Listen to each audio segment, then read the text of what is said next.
নমস্কার বন্ধুরা, আমি এসে গেছি রূপাদেব। প্রতি শুক্রবারের মতো এই শুক্রবারে ভিন্ন স্বাদের গল্প নিয়ে। গল্পটির নাম নিষিদ্ধ আকর্ষণ, রচনা রাজেশ দত্ত। তাহলে শুরু করি। কলকাতার এক অভিজাত এলাকার বহুতল অ্যাপার্টমেন্টে দাঁড়িয়ে শ্রেয়সী বসু আয়নায় নিজের প্রতিচ্ছবি দেখছিল। সিল্কের শাড়িতে তাকে ঠিক যেন কোনো রাজকীয় নারী মনে হচ্ছিল। গলায় হালকা হীরের নেকলেস, নিখুঁতভাবে বাঁধা চুল, ঠোঁটে মৃদু লাল রং। বাইরে থেকে দেখলে কেউ বলবে এ এক সুখী সৌভাগ্যবতী নারী। তার স্বামী রুদ্র বসু একজন সফল ব্যবসায়ী। শহরের নামকরা মানুষদের সঙ্গে তাদের মেলামেশা, ওঠা বসা, পার্টি, ক্লাব সব জায়গাতে দারুণ দাপট ওনার। শ্রেয়সী তার স্ত্রী, সমাজে তার মান মর্যাদা বাড়িয়ে তোলার এক পরিপূর্ণ প্রতীক। কিন্তু শ্রেয়সী জানে তার জীবন কেবল বাহ্যিক সুখের মোড়কে ঢাকা। রুদ্র বাইরে থেকে যতটা স্নেহময়, ততটাই শূন্য তার ভেতরটা। ভালোবাসা তার কাছে কেবল একটি দৃষ্টিনন্দন উপস্থাপনা। তিনি স্ত্রীকে ভালোবাসেন না, ভালোবাসেন নিজের অবস্থান, নিজের সামাজিক প্রতিপত্তি। শ্রেয়সী তার কাছে কেবলই ঘরে সাজিয়ে রাখা এক পুতুল। রাতের খাবারের টেবিলে রুদ্র তার ফোন স্ক্রল করছিলেন। মাঝে মাঝে একটু আধটু হাসছিলেন, যেন কোনো মজার কিছু দেখছেন। শ্রেয়সী প্লেটে হাত বোলাচ্ছিল অন্যমনস্কভাবে। কাল রাতের পার্টিতে ঠিক সময় তৈরি থাকবে, রুদ্র বললেন। চোখ কিন্তু ফোনের স্ক্রিনেই স্থির। হ্যাঁ, ছোট্ট উত্তর দিল শ্রেয়সী। এটাই ছিল তাদের সম্পর্কের সংলাপ। প্রয়োজনীয় কথোপকথন বাইরে আর কিছুই নয়। শ্রেয়সী জানে সে কোনো দিন রুদ্রর মনে বিশেষ জায়গা করে নিতে পারেনি। তাদের মধ্যে আবেগের কোনো জায়গাই নেই। সেদিন বিকেলে শ্রেয়সী একাই বেরিয়ে পড়ল। কোথায় যাবে জানে না, শুধু মনে হলো তার হাঁটতে হবে। তার নিখুঁত সাজানো জীবনের বাইরে কোথায় একটুখানি মুক্ত বাতাস নিতে হবে। একটা পুরনো কফি শপের সামনে এসে সে দাঁড়ালো। ভেতর থেকে মৃদু গানের শব্দ ভেসে আসছিল। দরজার ফাঁক দিয়ে সে দেখল একজন যুবক গিটার হাতে বসে আছে। তার চোখে কেমন একটা অদ্ভুত আকর্ষণ। কপালে এলোমেলো চুল ঝুলছে। সে গাইছিল, তুমি কি আমায় খুঁজেছিলে, আমি তো ছিলাম ঠিক এইখানেই।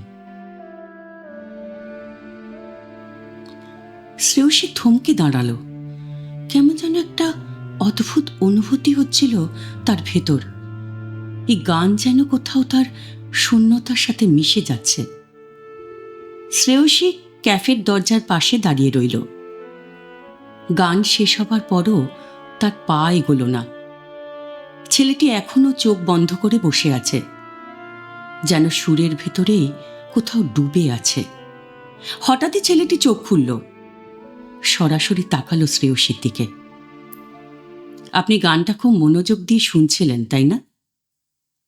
বলল ছেলেটি হালকা হাসি নিয়ে। শ্রেয়সী একটু অপ্রস্তুত হয়ে গেল। সে কখনো এভাবে রাস্তায় দাঁড়িয়ে এক গায়কের গান শুনবে এমনটা সে কখনো কল্পনাও করেনি।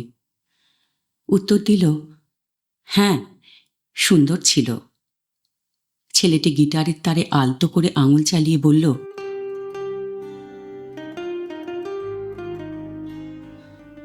গানের কথাগুলো মনে ধরেছে, তাই না? শ্রেয়সী সরাসরি উত্তর দিল না, শুধু তাকিয়ে রইল তার দিকে। ছেলেটির চোখে এক রহস্যময় উষ্ণতা ছিল, যা তাকে একটু অস্বস্তিতে ফেলছিল। আবার কোথায় যেন এই উষ্ণতাই তাকে আকর্ষণ করছিল। হাই, আমি আয়ান। শ্রেয়সী কিছুক্ষণ ইতস্তত করল, তা তারপর হাত বাড়িয়ে দিল শ্রেয়সী। আয়ানের হাতের স্পর্শ ছিল উষ্ণ, আত্মবিশ্বাসী। আপনার চোখ বলে দিচ্ছে আপনি অনেক কিছু বলতে চান, কিন্তু বলেন না।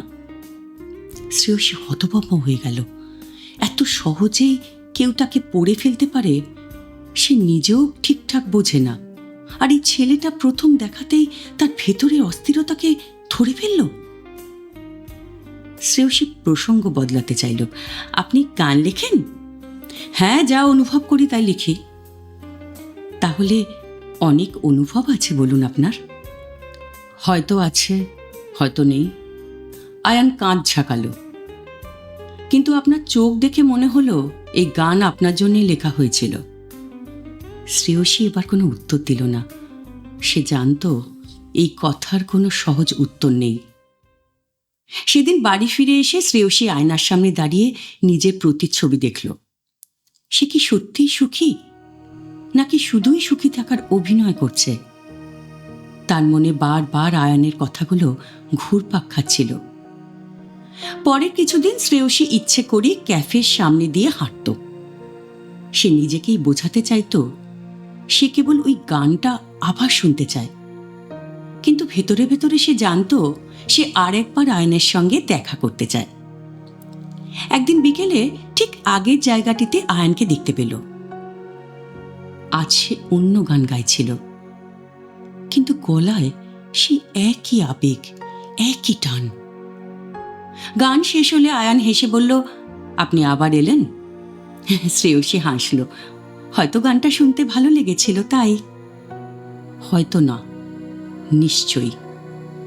শ্রেয়সী এবার আর কিছু বলল না, শুধু বুঝতে পারল সে এমন একটা আবেগের দিকে এগোচ্ছে যা তার জীবনের হিসাব নিকাশ পাল্টে দিতে পারে। শ্রেয়সী নিজেকে বোঝানোর চেষ্টা করছিল এ কেবল এক মুহূর্তের দুর্বলতা। সে প্রতিদিন আয়নের সঙ্গে দেখা করতে যায় না, শুধু মাঝে মাঝে, কেবল গান শুনতে।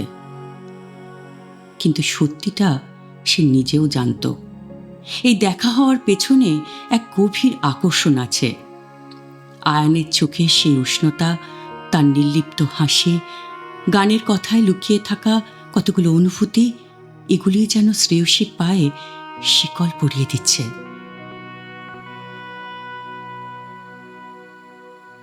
সেদিন বিকেলে ক্যাফের উল্টো দিকে একটা পার্কে বসেছিল আয়ান। শ্রেয়সী একটু দ্বিধাগ্রস্ত ছিল, কিন্তু পা তার নিজের ইচ্ছেতেই সামনে এগিয়ে গেল। কি ব্যাপার, আজ গান নেই? আজ কথা হবে, আয়ান বলল। তার গলার স্বর ছিল শান্ত কিন্তু গভীর। কি নিয়ে কথা হবে? কেন, আপনার জীবন নিয়ে? আয়ান গিটারটা পাশে রাখল। আপনার হাসির আড়ালে লুকিয়ে থাকা শূন্যতা নিয়ে। শ্রেয়সী এক মুহূর্ত চুপ করে থাকল। রুদ্র কখনো এইভাবে তার ভেতরের অনুভূতিগুলো বুঝতে পারেনি। সে শুধু ভেবেছে দামি শাড়ি আর নেকলেস দিলেই স্ত্রী সুখী থাকে। আপনি এমন ভাবছেন কেন? শ্রেয়সী জানতে চাইল। কারণ আপনার চোখ বলে দিচ্ছে। আয়ান মৃদু হাসল। আপনার হাসি আর চোখের গভীরতা মেলে না। এই কথাটা কেমন যেন কেঁপে উঠল শ্রেয়সী। আয়নের সাথে কথা বললে কেন তার মনে হয় আয়ন তাকে অনেক আগে থেকেই চেনে। আপনার বয়স কত? শ্রেয়সী প্রসঙ্গ বদলাতে চাইল। কেন, আমার বয়সটা একটু বেশি হলে ভালো হতো নাকি? আয়ান মজা করল। মানে? আমি 28 আর আপনি? শ্রেয়সী এক মুহূর্ত চুপ করল, যেন ভাবছিল উত্তর দেবে কি দেবে না। 40, আস্তে আস্তে বলল। আয়ান একটু অবাক হল না, বরং তার চোখে এক ধরনের প্রশান্তি ফুটে উঠল। তাহলে বুঝতে পারছেন না কেন? কি বুঝতে পারছি না? শ্রেয়সী বলল, যে আপনার বয়স আসলে 28 আর আমি 40। আয়ান মৃদু হাসল। শ্রেয়সী কিছু বলল না, কিন্তু তার হৃদস্পন্দন বেড়ে গেল। এই সম্পর্কের ভিত নড়বড়ে, তবু কেন যেন মনে হলো এখানে সে সত্যিকারের নিজেকে যেন খুঁজে পাচ্ছে।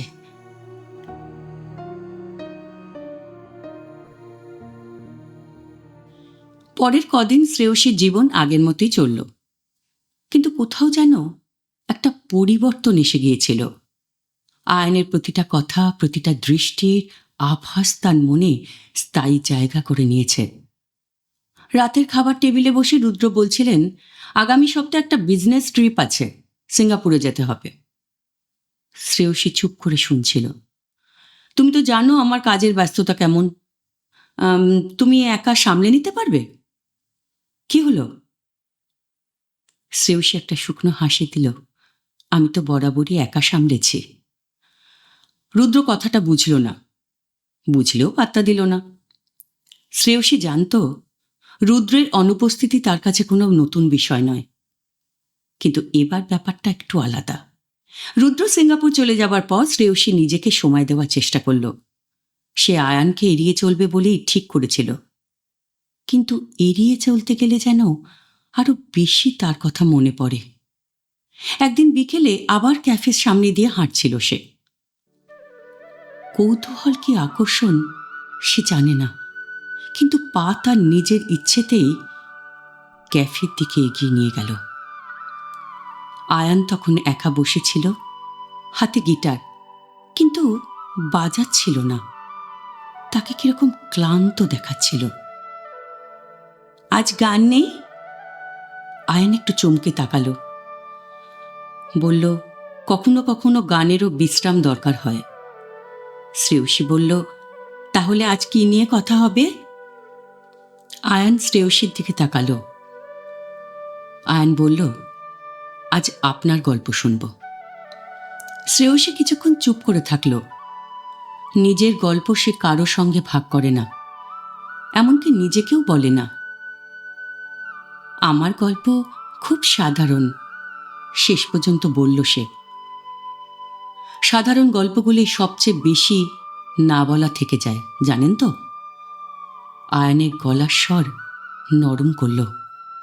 শ্রেয়সী একটু হেসে মাথা নাড়ল। আমার জীবন দেখতে খুব পরিপূর্ণ, বাইরে থেকে মনে হবে সুখের সব কিছুই আছে, কিন্তু একটা মানুষের যদি সত্যিকারের ভালোবাসা না থাকে, তাহলে কি সে সত্যি পরিপূর্ণ হতে পারে? আয়ান চুপ করে রইল, চোখে মুখে কোনো চমক নেই। সে বলল, তাহলে আপনার গল্পটা আমার চেয়ে আলাদা না? মানে? সবাই ভাবে বোহেমিয়ান জীবন মানে স্বাধীনতা, কিন্তু আসলে সব মানুষেরই একটা জায়গা দরকার যেখানে সে ফিরে যেতে পারে। আয়নের চোখে সেদিন কেমন যেন একটা বিষাদ খেলা করছিল। শ্রেয়সী অবাক হয়ে তাকালো তার দিকে। এই ছেলেটি কি তার চেয়েও বেশি একাকী?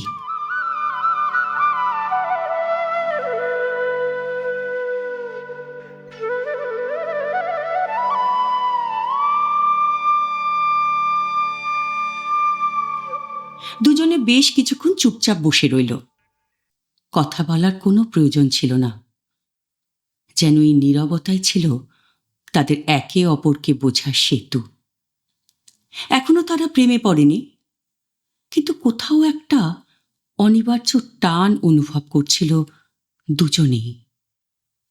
শ্রেয়সী আর আয়ান যেন এক অলিখিত নিয়মে বাঁধা পড়েছিল। তারা প্রতিদিন দেখা করত না, কিন্তু যেদিন দেখা হতো সেদিন সময় যেন একটি ধীর হয়ে যেত।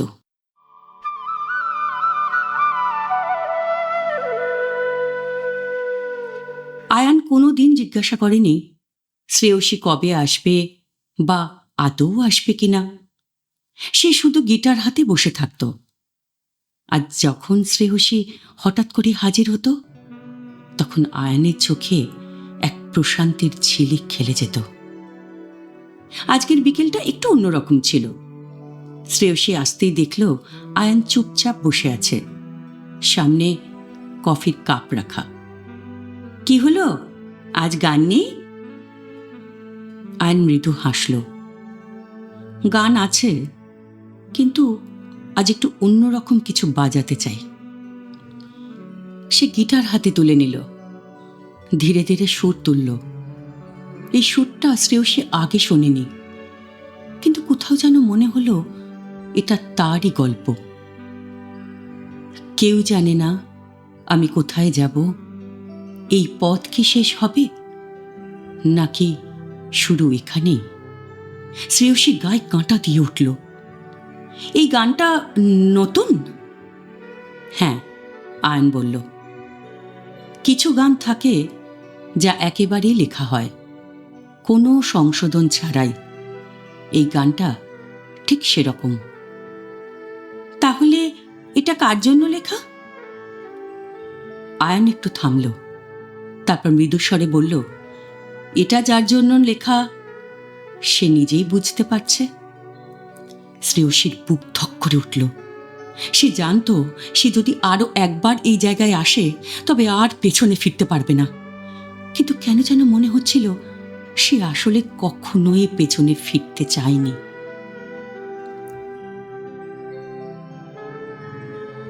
সেদিন রাতে শ্রেয়সী নিজের ঘরে বসে আয়নকে নিয়ে ভাবছিল, সে কি করছে? এই বয়সে এসে এভাবে নতুন কারো সঙ্গে যুক্ত হওয়াটা কি ঠিক? রুদ্রের সাথে তার সম্পর্কটা অনেকদিন ধরেই শীতল।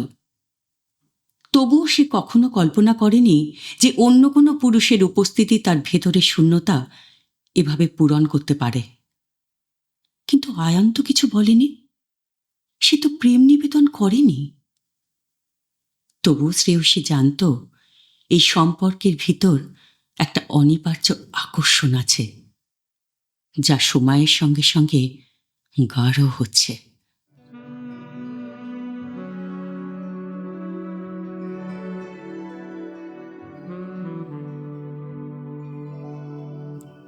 সে কি ইচ্ছে করে ধীরে ধীরে এই আকর্ষণের দিকে এগিয়ে যাচ্ছে, নাকি এটা এমন এক আবেগ যা সে নিজেই নিয়ন্ত্রণ করতে পারছে না? পরের কয়েকদিন শ্রেয়সী আয়নকে এড়িয়ে চলল। কেন সে নিজেও জানত না। হয়তো ভয়, হয়তো অপরাধবোধ, কিংবা হয়তো নিজের প্রতি এক অদ্ভুত রাগ। সে তো আয়নের প্রতি ভালোবাসার কথা বলেনি, আয়নও তো কিছু বলেনি। তবু কেন তার মনে হচ্ছে কিছু একটা ভুল হচ্ছে? এই আকর্ষণ কি শুধু সাময়িক মোহ, নাকি এটা সত্যিকারের ভালোবাসার শুরু? সন্ধ্যাবেলা জানলার পাশে বসে থাকল শ্রেয়সী। রুদ্র সিঙ্গাপুর থেকে ফিরেছে, কিন্তু যেন ফিরেও নেই, ফোনের ওপাশে ডুবে আছে, ব্যবসার আলাপে ব্যস্ত। শ্রেয়সী তাকিয়ে দেখল সেই মানুষটাকে যার সঙ্গে একসময় সারা জীবন কাটানোর স্বপ্ন দেখেছিল, কিন্তু এখন মনে হয় তারা এক বাড়িতে থেকেও কত দূরের কেউ। সে বুঝতে পারল আয়নের দিকে তার আকর্ষণ আসলে আয়নকে ঘিরে নয়, বরং নিজেকে ফিরে পাওয়ার আকাঙ্ক্ষা। আয়নের সামনে সে যেমন হতে চায় তেমনটা রুদ্রের সামনে হতে পারে না। সেদিন রাতে অনেক দেরি পর্যন্ত শ্রেয়সীর ঘুম এলো না। বারবার মনে হচ্ছিল কিছু একটা অসম্পূর্ণ থেকে গেছে। পরের দিন বিকেলে যখন হঠাৎই সে ক্যাফের সামনে চলে এলো, তখন নিজের মনকেও বিশ্বাস করতে পারছিল না। সে কি ইচ্ছাকৃতভাবে এখানে এসেছে? আয়ন যথারীতি নিজের জায়গায় বসেছিল, হাতে গিটার, চোখে এক ধরনের উদাসীনতা। শ্রেয়সী একটু দ্বিধা নিয়ে এগিয়ে গেল ওর দিকে। আজ গান নেই? আয়ন তাকিয়ে দেখল, একটু মুচকি হাসল। আপনি তো আসেননি অনেকদিন, তাই সুরও ভুলে গেছি। শ্রেয়সী কিছু বলল না, শুধু পাশে বসে রইল। আপনি কি ইচ্ছে করে এড়িয়ে যাচ্ছিলেন?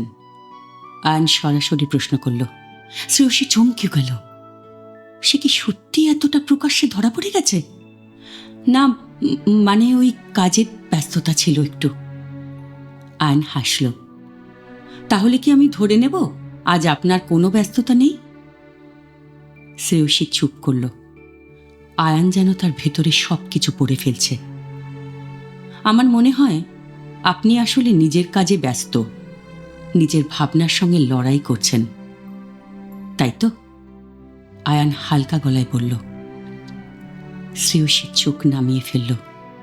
কথাটা কষ্ট দিল, কারণ আয়ান একদম ঠিক বলেছে।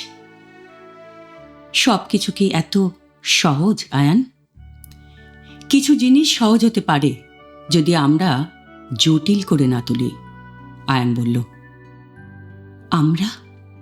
হ্যাঁ, আমরা। আয়ানের চোখ গভীর হয়ে উঠল। আমরা দুজনেই জানি এখানে কিছু একটা তৈরি হচ্ছে। আপনি এটাকে স্বীকার করতে ভয় পাচ্ছেন। আমি আপনাকে সময় দিচ্ছি, কিন্তু এক সময়ও আমাদের জন্য অপেক্ষা করবে না। শ্রেয়সীর নিঃশ্বাস ভারী হয়ে উঠল। এটাই কি সেই মুহূর্ত যেখানে তাকে সিদ্ধান্ত নিতে হবে? সে কি পালিয়ে যাবে নাকি এগিয়ে যাবে? শ্রেয়সী কিছুক্ষণ চুপ করে থাকল। আয়নের কথা তার ভিতরে কোথাও একটা ঝড় তুলেছে, কিন্তু সে সেটা প্রকাশ হতে দেবে না। সে জানে এই সম্পর্ক যতটা গভীর হচ্ছে ততটাই বিপজ্জনক হয়ে উঠছে। সে একটা শুকনো হাসি দিল। তুমি ভুল বুঝছো আয়ান, আমি সুখী। আমার জীবন খুবই গোছানো, খুবই পরিপূর্ণ। আয়ান গভীর চোখে তাকিয়ে রইল, যেন তার প্রতিটা কথা মাপছে। সুখী? আয়ান একটু মৃদু স্বরে বলল। হ্যাঁ। শ্রেয়সী নিজেকে দৃঢ় রাখার চেষ্টা করল। আমার স্বামী আমাকে ভালোবাসে, আমার একটা সুন্দর পরিবার আছে, আমি যা চাই তাই পাই। আয়ান মাথা ঝাঁকালো, যেন সে মেনে নিচ্ছে, কিন্তু তার ঠোঁটের কোণে একটুও বিশ্বাসের ছাপ নেই। তুমি সুখী হতেই পারো, সে আস্তে বলল, কিন্তু এমন একদিন আসবে যেদিন তুমি বলবে তুমি আমার কাছে সবচেয়ে সুখী। শ্রেয়সীর বুকের ভেতর কেমন যেন ধাক্কা লাগলো। সে জানতো না কেন এই কথাটা তার মধ্যে এত তীব্র প্রতিক্রিয়া সৃষ্টি করল। তার কি রাগ হওয়া উচিত ছিল নাকি হাসা উচিত ছিল? কিন্তু সে কিছুই করতে পারল না, শুধু চুপ করে তাকিয়ে থাকলো আয়ানের চোখে, যেখানে অদ্ভুত একটা আত্মবিশ্বাস খেলা করছিল। সে কি সত্যি এমন একটা দিন আসবে, নাকি আয়ান কেবলই একটা স্বপ্নের কথা বলছে? শ্রেয়সী মাথা নাড়িয়ে উঠে দাঁড়ালো। আমাকে ফিরতে হবে। আয়ান কিছু বলল না, শুধু গিটারটা হাতে তুলে নিয়ে আবার সেই পুরনো সুর বাজাতে শুরু করল। শ্রেয়সী একবার পেছন ফিরে তাকিয়ে দেখল আয়ান তার দিকে একটুও তাকাচ্ছে না, কিন্তু সেই সুরটা যেন সরাসরি তার হৃদয়ে গিয়ে বাজছে। সে দ্রুত ক্যাফে থেকে বেরিয়ে এলো। তবে যত দূরেই যাক, মনে হচ্ছিল আয়ানের কথাগুলো তার ভেতরে গেঁথে গেছে। শ্রেয়সী জানত সে আর বেশি দিন নিজেকে এইভাবে বেঁধে রাখতে পারবে না। সে যতই নিজেকে বোঝানোর চেষ্টা করুক, আয়ানের বলা সেই একটাই বাক্য তার মধ্যে অস্থিরতা তৈরি করেছিল। তুমি সুখী হতেই পারো, কিন্তু এমন একদিন আসবে যেদিন তুমি বলবে তুমি আমার কাছে সবচেয়ে সুখী। শ্রেয়সী একসময় সত্যি বিশ্বাস করত সে সুখী, খুব সুখী, কিন্তু এখন যে সম্পর্কের মধ্যে এতদিন ধরে সে নিজেকে নিরাপদ ভেবেছে, সেখানে তো সে কেবলই একটা সৌন্দর্যের প্রতীক, একটা শোভা বাড়ানোর পুতুল। আয়ানের সামনে সে কিভাবে যেন নিজেকে খুঁজে পায়। নিজের সব দুর্বলতা, সব দ্বিধা, সব অসম্পূর্ণতা নিয়েই সে আয়ানের কাছে থাকতে চায়। সেদিন বিকেলে সে আর নিজেকে আটকালো না। ক্যাফেতে ঢুকে দেখল আয়ান জানলার পাশে বসে আছে, হাতে গিটার। সে একবার তাকালো, তারপর আবার নিজের সুরে ডুবে গেল, যেন কিছুই ঘটেনি। কিন্তু শ্রেয়সী জানত এই নির্লিপ্ততার আড়ালে অপেক্ষা করছে গভীর গভীর কিছু। সে ধীরে ধীরে এগিয়ে গেল, আয়নের সামনে গিয়ে দাঁড়ালো। তুমি কিসের অপেক্ষায় আছো? আয়ন এবার তার চোখে চোখ রাখল, মৃদু হাসল। তুমি জানো শ্রেয়সী, সবকিছুরই একটা সময় আছে। সময়? শ্রেয়সীর কণ্ঠ কাঁপল। তাহলে এতদিন ধরে আমি কি করছিলাম? আয়ন কিছু বলল না, শুধু গিটারটা পাশে সরিয়ে রেখে চুপচাপ তাকিয়ে রইল শ্রেয়সীর দিকে। এই দৃষ্টিটা আর সহ্য করতে পারল না শ্রেয়সী। এক ঝটকায় সামনে এগিয়ে গিয়ে আয়নের বুকের ওপর মাথা গুঁজে দিল। আয়ন হতবাক হয়ে গেল, কিছুক্ষণ নড়ল না। তারপর খুব আস্তে আস্তে দুহাতে শ্রেয়সীকে শক্ত করে জড়িয়ে ধরল। কোনো কথা নয়, কোনো ব্যাখ্যা নয়, শুধু নিঃশ্বাসের শব্দ, হৃদস্পন্দনের শব্দ, আর সেই চাপা অস্থিরতার মধ্যে এক ধরনের প্রশান্তি। ক্যাফের কোলাহল, বাইরের ব্যস্ততা সব মিলিয়ে যেন সময় থমকে গেল। আজ আর কোনো সংশয় নেই, আজ থেকে তাদের গল্পটা একেবারে বদলে যাবে। সন্ধ্যা নেমেছে, ক্যাফের জানলার কাঁচ বৃষ্টির ফোঁটায় ঝাপসা হয়ে গেছে। শ্রেয়সী জানত এই মুহূর্তের জন্য সে কতদিন ধরে অপেক্ষা করেছে। আয়নের বুকের মাঝে মুখ গুঁজে রাখার পর থেকে তার ভেতরে সব প্রতিরোধ একে একে ভেঙে পড়ছিল। আমরা কি ভুল করছি আয়ান? আয়ন তার চিবুকে আলতো স্পর্শ করল। ভুল কাকে বলে শ্রেয়সী? হৃদয়ের টান ভুল হয়? শ্রেয়সী কিছু বলল না, শুধু তাকিয়ে থাকলো তার চোখের দিকে, যেখানে কোনো দ্বিধা নেই, শুধুই টান। হঠাৎই আয়ন তার হাত ধরে টানল। চলো আমার সাথে। আয়নের গলায় অনুরোধ নয়, ছিল এক ধরনের দৃঢ়তা। শ্রেয়সী বাধা দিল না। তারা দুজনে ক্যাফে থেকে বেরিয়ে এলো। বৃষ্টি তখনও ঝরছে হালকা করে। আয়নের ছোট্ট অ্যাপার্টমেন্ট। দরজা বন্ধ হতেই চারপাশে এক অদ্ভুত নীরবতা নেমে এলো। শ্রেয়সীর হৃদস্পন্দন বেড়ে গেল। সে জানত সে যা করতে চলেছে সেটার পর আর ফেরা যাবে না। কিন্তু সে কি সত্যি ফিরতে চায়?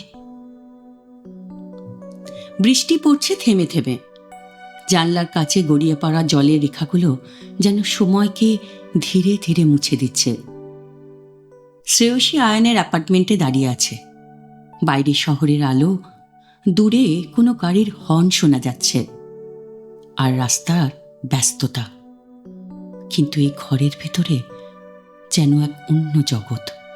একটা চাপা নীরবতা ঘিরে রেখেছে তাদের দুজনকে। আয়ান সামনে এসে দাঁড়ালো, চোখে গভীর প্রশান্তি আর আকাঙ্ক্ষা। তুমি জানো আমি কখনো তোমাকে বাধ্য করব না। আয়নের কণ্ঠ মৃদু কিন্তু দৃঢ়।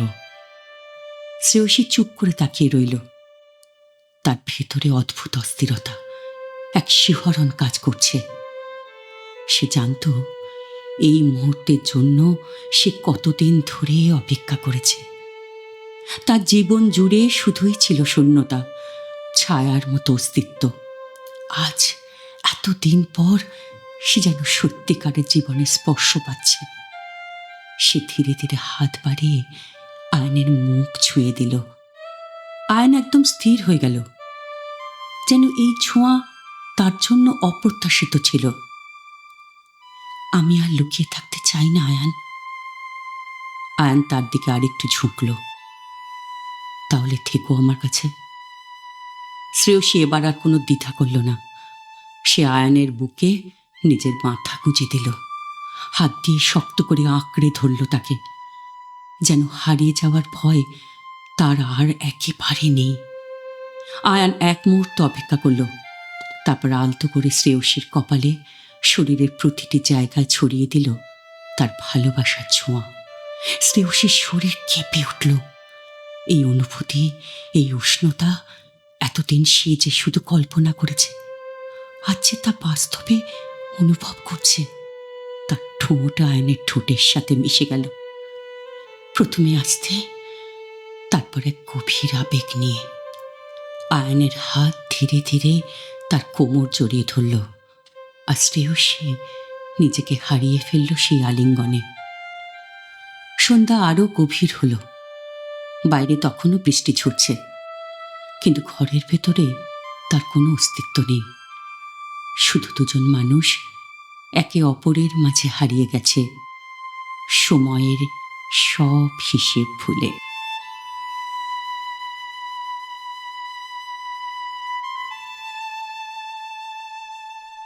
সময়ের সাথে সাথে শ্রেয়সী আর আয়ান একে অপরের মাঝে এক গভীর সম্পর্কে জড়িয়ে গেল।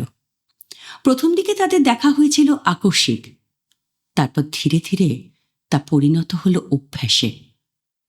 শ্রেয়সী প্রায় প্রতিদিনই কিছু না কিছু অজুহাত তৈরি করে আয়ানের কাছে চলে যেত, কখনো ক্যাফেতে, কখনো আয়ানের অ্যাপার্টমেন্টে, কখনো বা শহরের কোনো একান্ত কোণায় যেখানে কেউ তাদের চিনবে না।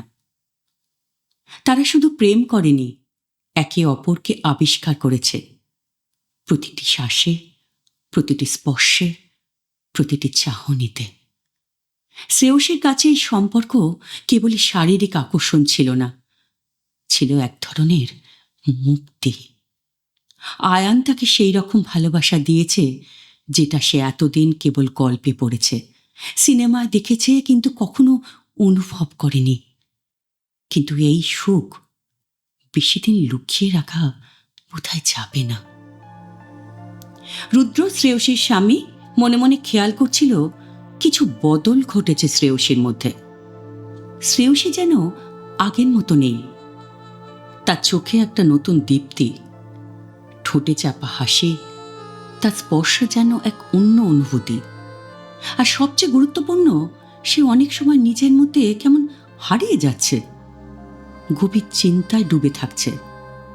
রুদ্র প্রথমে ভাবল হয়তো সাময়িক কিছু, কিন্তু ধীরে ধীরে তার সন্দেহ দৃঢ় হতে লাগল। একদিন রাতে শ্রেয়সী যখন আয়ানের ফোনের মেসেজ পড়ছিল, রুদ্র ঘরে ঢুকল। কে? রুদ্র হঠাৎই জিজ্ঞেস করল। শ্রেয়সী চমকে উঠে ফোনটা সঙ্গে সঙ্গে উল্টে রাখল। কি? তোমার হাসিটা কার জন্য? রুদ্র অনেকক্ষণ ধরে শ্রেয়সীর দিকে তাকিয়ে থাকল। তার চোখে ছিল এক ধরনের শীতল অনুসন্ধিৎসা। এই তোমার হাসিটার কথা বলছি, সেটা কিসের জন্য ছিল? শ্রেয়সী দ্রুত মাথা নেড়ে বলল, কিছু না, একটা পুরনো ভিডিও দেখছিলাম। আমাকে দেখাবে? রুদ্র এক ধাপ এগিয়ে এলো। শ্রেয়সী কিছুক্ষণের জন্য দম আটকে গেল। আয়ানের পাঠানো মেসেজগুলো এখনো স্ক্রিনে ভেসে আছে। সে দ্রুত ফোনটা বন্ধ করে দিল। কিছু না, বললাম তো, তুমি কেন এত সন্দেহ করছো? রুদ্র এবার আরো গভীরভাবে তাকালো তার দিকে। আমি সন্দেহ করছি? তুমি নিজেই তো এত অস্থির হয়ে উঠলে। শ্রেয়সী বুঝতে পারল রুদ্রের সন্দেহ গভীর হচ্ছে, কিন্তু সে নিজেকে সামলে নিয়ে স্বাভাবিক ভঙ্গিতে বলল, আমি ভীষণ ক্লান্ত রুদ্র, আজ এসব প্রশ্ন করো না। রুদ্র খানিকক্ষণ তাকিয়ে থাকল, তারপর বলল, ঠিক আছে, আজ নয়, কিন্তু উত্তর আমি ঠিকই বের করব শ্রেয়সী। তার কণ্ঠে ছিল এক ধরনের কঠিন সংকল্প, যা শ্রেয়সীর হৃদয়কে ধাক্কা দিল। শ্রেয়সী বিছানায় শুয়ে আছে, কিন্তু ঘুম আসছে না। রুদ্র পাশেই শুয়ে, চোখ বন্ধ, কিন্তু শ্বাস প্রশ্বাসের তালে শ্রেয়সী বুঝতে পারছে সে জেগে আছে। তার স্বামী তাকে সন্দেহ করতে শুরু করেছে। সে জানত রুদ্র একবার কিছু বুঝতে পারলে এত সহজে তাকে ছেড়ে দেবে না। তার প্রতিটি নড়াচড়া, প্রতিটি অভিব্যক্তি এখন রুদ্রের পর্যবেক্ষণে। এই সম্পর্ক কি বেশি দিন গোপন রাখা সম্ভব? শ্রেয়সী জানে না, কিন্তু সে জানে আয়ানকে ছাড়া সে আর ফিরে যেতে পারবে না সে শূন্য জীবনে। তাহলে সে কি ধরা পড়ে যাবে, নাকি রুদ্রের সন্দেহের আগুনে আরো গভীরভাবে নিষিদ্ধ আকর্ষণের দিকে এগিয়ে যাবে? রুদ্রের সন্দেহ দিনে দিনে বাড়তে লাগলো। শ্রেয়সীর ব্যবহারে যে অস্বাভাবিক পরিবর্তন এসেছে তা উপেক্ষা করার মতো নয়। সে এখন প্রায় উদাস হয়ে থাকে, কখনো মিষ্টি হেসে ফোনে মেসেজ দেখে, কখনো গভীর চিন্তায় ডুবে যায়। রুদ্র তার ফোন ঘাঁটতে শুরু করল। কোনো পাসওয়ার্ড নেই, যা তার জন্য সুবিধে হয়ে গেল। হোয়াটসঅ্যাপে এক নাম, আয়ান। চ্যাট খুলে দেখল অসংখ্য মেসেজ, তাতে প্রেম, আবেগ, উষ্ণতা, সব কিছুর ছাপ স্পষ্ট। রুদ্র ফোনটা রেখে দিল। তার চোখে তখন এক ভয়ঙ্কর পরিকল্পনার জন্ম নিচ্ছে। অন্যদিকে আয়নের জীবনে আবার নতুন মোড়। কয়েক বছর আগে আয়নের জীবনে যে প্রথম ভালোবাসা ছিল, সে আবার ফিরে এসেছে। সায়ন্তিকা, তার পুরনো প্রেমিকা, যে তাকে একসময় ছেড়ে চলে গিয়েছিল। সায়ন্তিকা আয়নের সামনে বসে বলল, আমি জানি তোমার জীবন থেকে চলে গিয়ে আমি ভুল করেছি, কিন্তু তুমি কি আমাকে আর একবার সুযোগ দেবে আয়ন? আয়ন দ্বিধায় পড়ে গেল। শ্রেয়সীকে সে ভালোবাসে, কিন্তু সায়ন্তিকাও তার জীবনের একটা অংশ ছিল। এদিকে শ্রেয়সী আরো বেশি করে আয়নের প্রতি জড়িয়ে পড়ছিল। সে অনুভব করছিল আয়ন ধীরে ধীরে কেমন যেন দূরে সরে যাচ্ছে। তুমি কেন পালাচ্ছ? শ্রেয়সী একদিন আয়নের সামনে দাঁড়িয়ে প্রশ্ন করল। আয়ন একটু সময় নিল, তারপর বলল, আমি ক্লান্ত শ্রেয়সী। এভাবে লুকিয়ে লুকিয়ে ভালোবাসা আমি আর পাচ্ছি না। শ্রেয়সীর কণ্ঠ কাঁপল। তাহলে আমাকে ফেলে তুমি চলে যাবে? আয়ন উত্তর দিল না। এদিকে রুদ্র একদিন আয়নের সাথে দেখা করল। তুমি আমার স্ত্রীকে ভালোবাসো? রুদ্র সরাসরি প্রশ্ন করল। আয়ন একটু দ্বিধায় পড়ে গেল, তবে মাথা নাড়ল না। রুদ্র হাসল। তারপর একটা চেক বার করল। এটা নাও, আর শ্রেয়সীর থেকে অনেক দূরে চলে যাও। আয়ন চমকে উঠল। আপনি কি আমাকে কিনতে চাইছেন? তুমি কি আমার স্ত্রীর জন্য জীবন দিতে পারবে? রুদ্র ঠান্ডা গলায় জিজ্ঞাসা করল। না, পারবে না। তাই এটা নিয়ে আরো দূরে চলে যাও। আয়ন চুপ করে গেল। অর্থের প্রতি তার লোভ ছিল না, কিন্তু বাস্তবতা ছিল। সে জানত শ্রেয়সীর জন্য সে কিছুই করতে পারবে না। তাদের সম্পর্কের কোনো ভবিষ্যৎ নেই। সে চেকটা হাতে নিল। এদিকে শ্রেয়সী আয়নে চলে যাওয়ার কথা শুনে বোবা হয়ে গেল। সে ভেবেছিল আয়ানই তার শেষ আশ্রয়, তার মুক্তি, তার একমাত্র সত্য। কিন্তু আজ সেই আয়ানই তার সামনে দাঁড়িয়ে বলছে, ক্ষমা করো শ্রেয়সী, আমি আর পারছি না। শ্রেয়সীর পায়ের নিচের মাটি সরে গেল। সে আয়ানের হাত ধরতে চাইল, কিন্তু আয়ান আস্তে আস্তে হাত সরিয়ে নিল। আমি তোমাকে ভালোবেসেছিলাম আয়ান। শ্রেয়সীর কণ্ঠে কান্নার কম্পন। আয়ান কোনো উত্তর দিল না, শুধু মুখ ঘুরিয়ে নিল। ভুলে যাও সব শ্রেয়সী। আয়ানের কণ্ঠ ছিল নির্লিপ্ত। শ্রেয়সী আর দাঁড়িয়ে থাকতে পারল না। সে যেন ভেতর থেকে ভেঙে পড়ল। ধীরে ধীরে পেছোতে লাগলো। তারপর এক দৌড়ে ছুটে বেরিয়ে গেল সে ক্যাফে থেকে, যেখানে আয়ান তার হৃদয়টাকে টুকরো টুকরো করে দিল। শ্রেয়সী সেদিন আর বাসায় ফেরেনি। সে শহরের রাস্তা ধরে হাঁটতে লাগলো, একা, নিঃসঙ্গ। সে বুঝতে পারছিল তার পৃথিবীতে আর কেউ নেই। একসময় হাঁটতে হাঁটতে সে একটা নির্জন পার্কের বেঞ্চে বসে পড়ল। চাঁদের আলোয় তার চোখের জল ঝলমল করছিল। এই শহরে আমার যে আর কিছুই রইল না, সে ফিসফিস করে বলল। তারপর ব্যাগ থেকে ছোট্ট একটা কাগজ বের করল। আমি তোমাদের কারোর কাছে বোঝা হতে চাই না, এইটুকু লিখেই সে চোখ বন্ধ করল।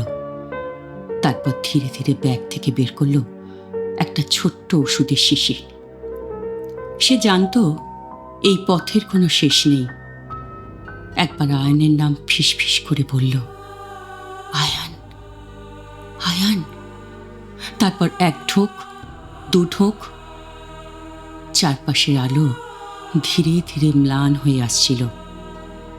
হয়তো এইবার সে সত্যিকারের মুক্তি পাবে।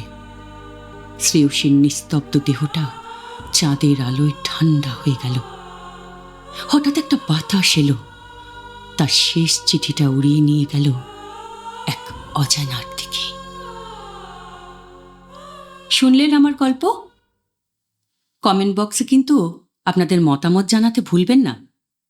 তাহলে আবার আসছি সামনে শুক্রবার ঠিক 9টায় আরেকটি ভিন্ন স্বাদের গল্প নিয়ে। শুভরাত্রি।